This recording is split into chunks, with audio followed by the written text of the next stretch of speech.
So, what I'm planning for the near future, and I hope continuing forward, is to basically provide you my lecture notes, but also to narrate over them, hopefully animating them so that it looks as if I'm writing on the screen. I'll obviously go a little bit faster than what you experience in class, but you can always pause the presentation so that you could catch up if you were choosing to write along with it and or needed to go back over something. So just keep that in mind. I think it'll serve you best if you were to just keep along with the notes. So where we left off in our last meeting was we were at Le Chatelier's principle, and we have discussed a little bit of this in the lab. And Le Chatelier's principle, as you discussed in the lab, you looked at our iron thiocyanate, and you looked at basically the solution getting redder or less red based on if there was heat present. And so that's where we're picking off, we're picking up now. So Le Chatelier's principle is just basically states in general that if a stress is applied to a reaction mixture at equilibrium, the net reaction occurs in the direction that's going to relieve whatever stress is put on the system. We can define a stress as a change in the pressure, the volume, temperature, or the concentration of the reactants or the products. So we're going to first illustrate some examples of how Le Chatelier's principle is affected by looking at a simple reaction where you have A plus B going to C, and they're in equilibrium. Of course, the equilibrium is going to be given by what you see here, the Kc equals C over A times B. And just note that depending on the initial conditions, we can really have any combination of C, A, and B as long as they are going to give you that same number for Kc. Kc is in some number, maybe 10. And there's a limitless combination of concentrations for C, A, and B that would give us a ratio of 10 that we're looking for. So just keep that in mind as we sort of move forward. So one of the reactions that I keep on coming back to is this Haber-Bosch process, which is nitrogen plus 3 hydrogen reacting to form 2 ammonia molecules. And the reason we're going to focus on this is we want to look at it as if we were saying we have an initial equilibrium where that's established, and we can see that the concentrations are something like 3, 2, and 0.5 for hydrogen, ammonia, and nitrogen, and on this chart here. And so what we're going to do is we're going to look at what happens when we add just a bit of nitrogen after it's already established equilibrium. You can see in that left-hand beige region, it's already in equilibrium. The concentrations aren't changing. But then you spike it with a little bit of nitrogen, and everything sort of changes to come back to equilibrium. And how does that affect the ratios of the things that we get as a result of that process? So if we were to look at that equilibrium, we can see that pretty standard for the equilibrium constants, ammonia concentration squared over the nitrogen times the hydrogen cubed. Okay. We're starting with, like I said, these are a little bit different numbers. They're a little more precise. We have 1.98 molar of the NH3. We have nitrogen at 0.5 molar. We have hydrogen at 3 molar. And you can see they're all labeled as subscripts of equilibrium, comma 1, indicating that's the initial equilibrium that we started with. And so if we go ahead and calculate what the equilibrium constant for that is, you're going to end up with 0.290. We are going to add the nitrogen to disturb the equilibrium, and we're going to put that nitrogen concentration up to 1.5 molar. When we do that, we could sort of get a sense of how the reaction wants to proceed by looking at Q, and that gives us a sort of quantitative perspective on how it wants to change. So plugging in those numbers, we have 1.9 squared over 1.5 times 3 squared. That gives us a number of 0.0968, and as we had discussed earlier, when Q is less than Kc, then we expect the reaction to proceed towards the product side.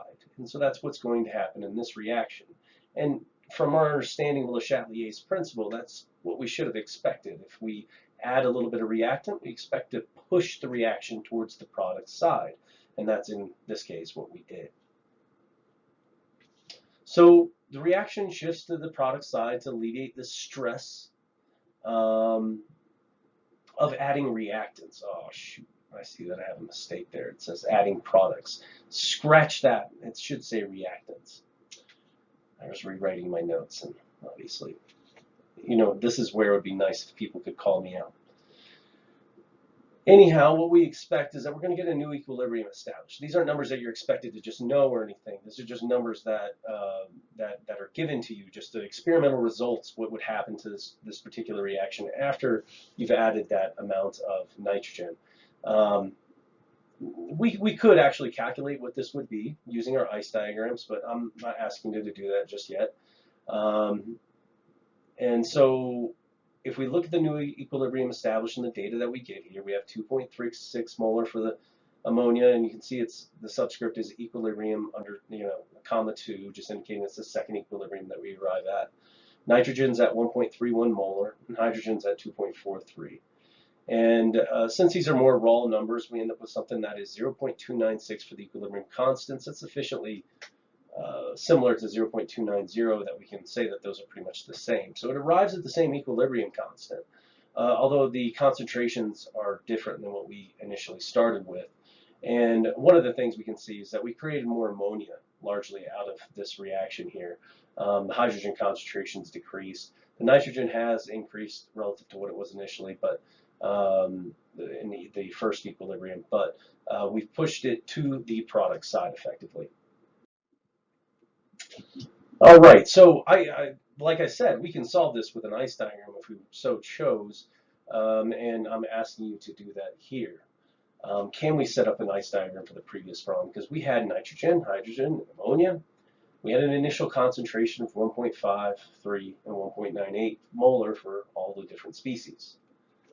And then we had a change in the reaction. Just make sure you see the change. It should be a minus X for the nitrogen, minus 3X for the hydrogen, and plus 2X for the NH3. And we know it should be shifting to the right. We've discussed that as we add reactants, it shifts to the product side. So we should have an expectation that should be minuses on the left and pluses on the right.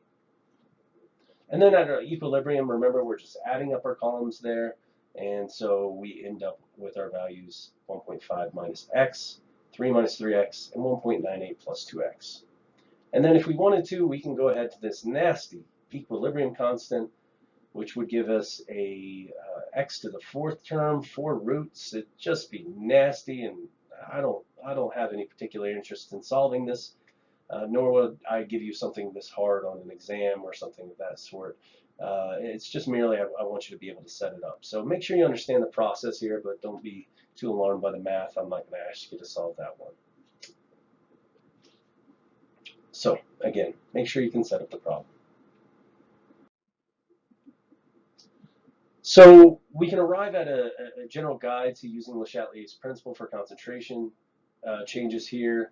And the thing that we see is if we add products or reactants, the reaction is going to always shift to consume those products or reactants, okay? And so the alternative to that is if we remove products or reactants, then we can expect that the reaction is going to shift to replenish them. And so that should be our expectation from Le Chatelier's principle when we're talking about concentration changes. If we're looking at the effect of concentration changes on equilibrium mixture, this is exactly what you did in lab. Remember that the iron solution looked yellow, and the iron thiocyanate, the one that has the NCS2+, is a red solution. And we can see that if we add iron, as you see in B, we end up with a lot of the complex on the right-hand side or the product side. And if we add more thiocyanate, the potassium thiocyanate, KSCN, as in C, we again pushes it to the right-hand side. You can add certain complexes that can eliminate how much iron is present, and so oxalate or oxalic acid as is being added in D, that H2C2O4. We see that that actually takes out the iron. And what that does is it makes the reaction even less yellow than it initially started as. So it's pushing this reaction to the left-hand side. And on that far left frame, you're using something to coordinate and pluck out that thiocyanate complex, and it forms something. And what that tends to do by plucking out that thiocyanate complex is we're basically shifting the reaction to the left or the reactant side as we'd expect. So let's just take a look at this particular clicker question. I don't imagine you'll be clicking in anytime soon in this remote environment, but let's just nonetheless take a look at the problem. It's good exercise. So we have carbon with two hydrogens reacting to form methane CH4. And it says, for the reaction shown below, which change in conditions made to the system at equilibrium result in a net reaction to the right to form more products? So which one pushes it to the right? And so we have adding more carbon. I don't know if I thought about what would happen if we add a little bit more carbon. I would suspect that it would move it to the right. However, why is it sort of poor or not necessary to actually consider carbon in this? If we look carefully at the phases that we have of all of those, carbon is a solid. It doesn't appear in the equilibrium equation, and therefore it doesn't make any consideration in our decision on Le Chatelier's principle because it is a solid. This would be true if we had a pure liquid as well. And so this is a bit tricky, okay? So when you see this, carbon's a solid, it isn't present, it doesn't affect our K or Q, and it doesn't affect our equilibrium. So that one is kind of a trick question there. If we look at B, decreasing the concentration of hydrogen, well, would that shift the reaction to the reactant side, right? So that's not quite what we are asked in the question. If we increase the concentration of hydrogen, well, that'll shift it to the product side. So that's what we were actually expecting. If we added methane, we'd expect it to shift to the reactants. None of the above. No, we found one that's suitable. That would be C. So that's the correct answer. So again, just notice that the equilibrium constant is the methane over the hydrogen squared, and carbon's nowhere to be seen because it's a solid. And so it doesn't affect us in the equilibrium. And so it's not to be considered here. So now let's take a look at the effect of pressure and volume changes of an equilibrium mixture. So again, we take our tried and true reaction, nitrogen plus hydrogen, to give us ammonia. And I'm using partial pressures now in our equilibrium constant. Remember, we can use a Kp or we could use a Kc. It doesn't really matter. And if we look at the reaction, then we can go ahead and look at the left-hand side. And we have, in that balanced equation, we have 1 mole of nitrogen. We have 3 moles of hydrogen. So that gives us 4 moles of reactants. And if we look on the right-hand side, we have 2 moles of ammonia. So on the left, we have 4 moles of gas. And on the right, we have 2 moles. And this 2 ammonia should actually say G next to it. It shouldn't say AQ for aqueous. It should say G. So that's my mistake again there. I apologize. So it should read 2 ammonia G, not AQ. And so we have 4 moles of gas on the left-hand side, and we have 2 moles of gas on the right-hand side. If we go ahead and increase the pressure, or we decrease the volume, these are similar actions, and the system is going to shift the side with the fewest gas particles. So we have 4 on the left and we have 2 on the right. So which one is going to alleviate that stress? Because less molecules are going to give us less stress. So in this case, we expect the reaction to shift to the products. So if we are looking for a guide to using Le Chatelier's principle for pressure and volume changes, then if we increase the pressure or we decrease the volume, the reaction is always going to shift to reduce the moles of the gas present. This is exactly what we discussed in the last problem. If we decrease the pressure or increase the volume, the reaction will shift to increase the number of moles of gas. So if we did the opposite action on that same mixture that we had before, with the ammonia, we'd expect it to shift to the left instead, where there was 4 moles of gas, not 2.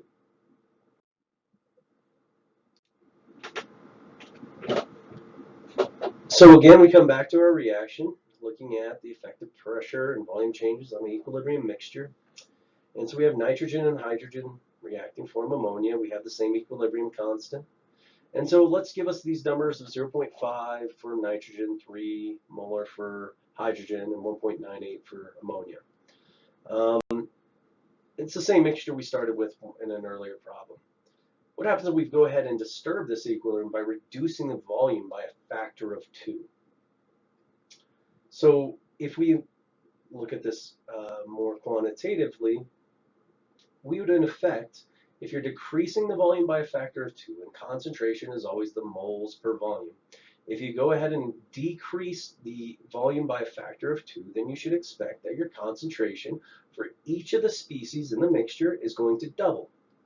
So if we look at this Q value that we have here for the reaction, we have ammonia over nitrogen over hydrogen, and all you'll see is the numbers 3.96, which of course is just ammonia's concentration doubled, 1, which is nitrogen's concentration doubled, and did I not double? Let's see, it should be 3, 9, or sorry, yeah, it should be 6 on the bottom for hydrogen. Yeah, so that's a mistake there. My bad. So it should say 6 on the bottom there for hydrogen, because it should have doubled its concentration as well. And so that puts us off by a factor. But nonetheless, the point stands that even if that was the case, that's just going to drive our number down even further if we were to have that correctly calculated. And still, we would find that Q is less than the equilibrium constant Kc. So we are going to end up with a Q that's less than Kc. And you can calculate that with the correct numbers. I apologize. Another way that we could look at this is if we go ahead and denote all the different concentrations in terms of the moles over the volume, then what we see here is basically that we have a ratio on the left-hand side of the moles of ammonia squared divided by the moles of nitrogen and multiplied by the moles of hydrogen cubed times the volume squared is what we'd end up with when we look at that. So if that left-hand side, that sort of ratio of moles, if we're still to get the same value for Q or for our Kc, if the volume decreases, then we have to increase the number of the ratio of the moles of ammonia to nitrogen and hydrogen. And so that left-hand side has to get bigger in order to accommodate for the right-hand side, the volume getting smaller. And so that's another way that we can justify that this is going to push it to the product side. So this is just, these two arguments that we have here are a bit just more quantitative, but given our argument before, we've already said that if we decrease the volume, it wants to go to the side with less moles of gas, and that's the ammonia side, which only has 2, whereas the other side has 4. So let's look at like just a way to sum up when we predict the shift of the reaction when the volume decreases or increases or the pressure decreases for the following reaction. So if we go ahead and took the reaction of PCl5, this gas, there's 1 mole of that gas reacting to form 1 mole of PCl3 gas and 1 mole of Cl2 gas. So that's a balanced equation. We have 1 mole of gas on the left-hand side. We have 2 moles of gas on the right-hand side. If we are to decrease the pressure, increase the volume, it wants to shift to the side with more moles of gas to relieve the stress. That means it's going to move to the product side.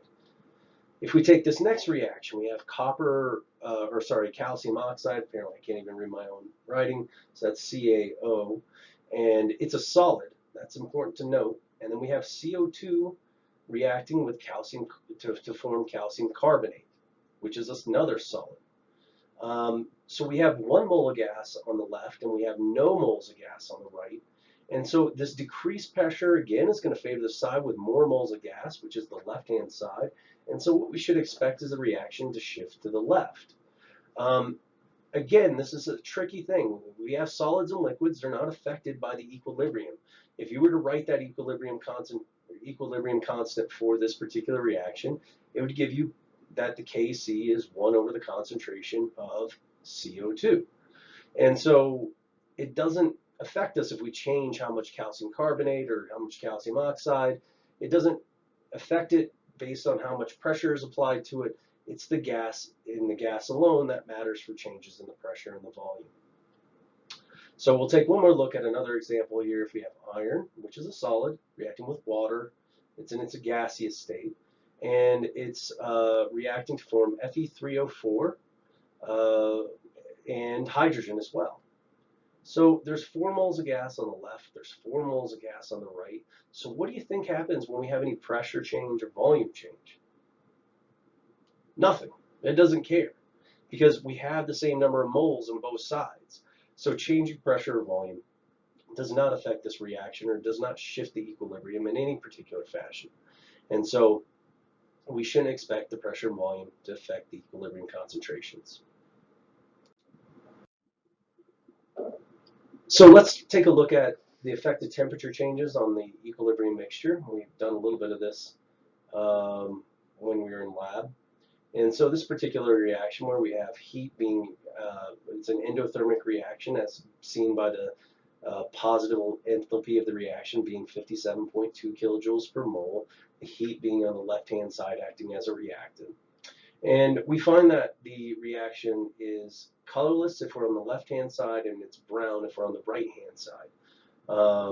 And so if the reaction is endothermic, we treat the heat like a reactant. And so if we add heat to this reaction, it'll shift it to the right towards the product side. And in this case, you're going to expect a brown gas. That's why on days that it can be really hot, NO2 is a primary component of smog that you see in cities.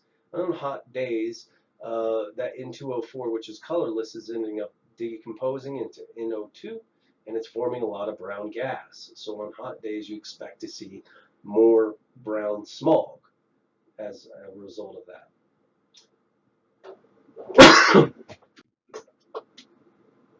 So we go ahead and take this look at this mixture again, and we have we're just looking at it from another perspective, and we've already this is the one that we've been doing for a while here, the Haber-Bosch process. And I want to determine what happens with adding heat. Is this endothermic or exothermic? And so one of the ways that we can look at this, and remember, the equilibrium constant can change with temperature, and most often does change with temperature. And so if we look at this shift as temperature increases from this chart on the right-hand side, we see as we go from 300 to 1,000 Kelvin that we started with 2.6 times 10 to the 8th, a very large number, and we ended at, when we got to 1,000, only at 2.3 times 10 to the minus 3, a very small number. And so what we're seeing is that Kc gets smaller and favors reactants at those the higher temperatures. It's shifting to the left. And so as we're adding heat, the reaction's shifting to the left. And so if that's the case, then which one do we expect it to be, endothermic or exothermic? We added heat and the reaction shifted to the left. We should expect that this thing is exothermic, meaning the heat is on the product side. And so it was, when we added the heat, when we got to higher temperatures, it shifted it over to the left. If we look at an exothermic reaction, what we can expect is that the equilibrium constant decreases as the temperature increases. Or another way of saying that is the temperature increase in the reaction is going to shift to the reactant side, just as we saw in the last problem. For an endothermic reaction where delta H is greater than 0, K increases as the temperature decreases. Or we could say as the temperature increases, the reaction shifts to the product side. We can say that exothermic reactions, we treat heat like a product. In endothermic reactions, we treat heat like a reactant. So let's just take a look at this particular example. We have two A molecules reacting to form A2 molecules. The initial mixture is at 600 Kelvin. The second mixture after we heat it up is at 650 Kelvin.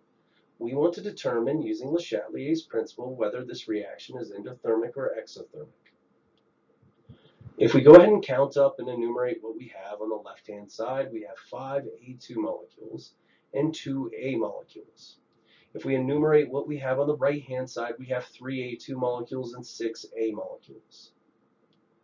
So we know that the reaction mixture can be written as A2 divided by A squared. Okay. So one of the ways that we can look at this, and we're trying to determine, is we can just sort of consider the conceptual piece, figuring out where this heat is on the reactants or product side. And so if we're adding heat, and what we see is we went from 5 product to 3 product, right? 3A2. And we went from 2 reactants to 6 reactants. So we've become richer in the reactants and depleted in the products as we heated it up. If that's the case, then what we can expect is this is a behavior from an exothermic reaction, right? We shifted the reactants to more reactants as we heated it up, is what we have seen in this particular mixture. So conceptually, we should be able to handle it from that perspective if we want. If we want to do it from a more quantitative perspective, though, we can go ahead and look at the left-hand side, and we have 5 over 2 squared, which should give us just a ratio of 1.25. If we look at the right-hand side, we have 3 over 36, which gives us 0.083. And so what we have seen is basically the equilibrium constant went down as the temperature increased. And as we said in the previous slide, if K decreases as temperature increases, the reaction should be exothermic. So let's look at this clicker question. It gives us this ammonia reacting with the oxygen to form 4 NO molecules and 6 waters. And it says, here's a plot of the temperature dependence of the rate constant and as a function of temperature. So we have Kc versus T. And if we look closely at what we're seeing here, that we start at 300, we go to 1,000. We start at 2.6 times 10 to the 8th, then we go down to 2.3 times 10 to the minus 3. So we're heating this thing up, and it's shifting increasingly towards the reactant side. And we know that if that is the case, when we heat it and it shifts to the reactant side, we expect this thing to be exothermic. The heat is acting as a product in this case. So we look at this, and the reaction is exothermic, and that's what we should expect. There's another interesting option you could choose here. And that is not the correct answer, but you could choose. And it just says what happens, the reaction is neither endothermic nor exothermic. And it says what would, or at least I pose, what would happen if delta H equals 0? So what happens in that case? Well, if that's the case, then heat's not on either side. And changing the temperature has no effect on our equilibrium constant. And that's what we should see in the particular reaction, that K would stay constant as we change the temperature. So the last little topic that we have to cover in this particular chapter is just the catalyst. We talked a little bit about catalysts at the end of chapter 12 when we were in kinetics.